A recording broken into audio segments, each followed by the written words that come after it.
স্থবির হয়ে পড়া পারমাণবিক আলোচনা ওমানের মধ্যস্থতায় পুনরায় চালু করতে চাইছে যুক্তরাষ্ট্র ইরান। জানা গেছে, স্থগিত হওয়া চতুর্থ দফার বৈঠক আগামী 11 মে ওমানে অনুষ্ঠিত হতে যাচ্ছে। ইরান সংশ্লিষ্ট রাষ্ট্রীয় সংবাদ মাধ্যম নূর নিউজ নিশ্চিত করেছে, এই আলোচনা আগামী রবিবার ওমানে অনুষ্ঠিত হবে। এর আগে 3 মে ইতালির রাজধানী রোমে এই বৈঠকটি হওয়ার কথা ছিল, তবে লজিস্টিকগত কারণে তা স্থগিত করা হয়। ওমানের পররাষ্ট্রমন্ত্রী বদর বিন হামাদ আল বোসাইদি এক্সে দেওয়া এক বিবৃতিতে জানিয়েছিলেন, লজিস্টিকগত কারণে নির্ধারিত যুক্তরাষ্ট্র ও ইরানের চতুর্থ দফার বৈঠকটির সময়সূচি পুনর্নির্ধারণ করা হবে। দুই পক্ষ সম্মত হলে ঘোষণা করা হবে নতুন তারিখ। শেষ পর্যন্ত উভয় পক্ষের সম্মতিতে নতুন তারিখ হিসেবে 11 মে নির্ধারণ করা হয়েছে। ওমান এর আগেও যুক্তরাষ্ট্র ইরানের মধ্যে 3 দফা আলোচনায় সফলভাবে মধ্যস্থতা করেছে।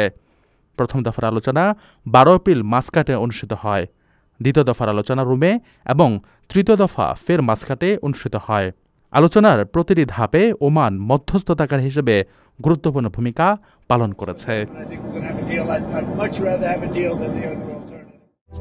আকর্ষণীয় রেট ও দারুণ সব ডাটা বান্ডেল পেতে আজই ব্যবহার করুন ফ্রেন্ডলি সিম।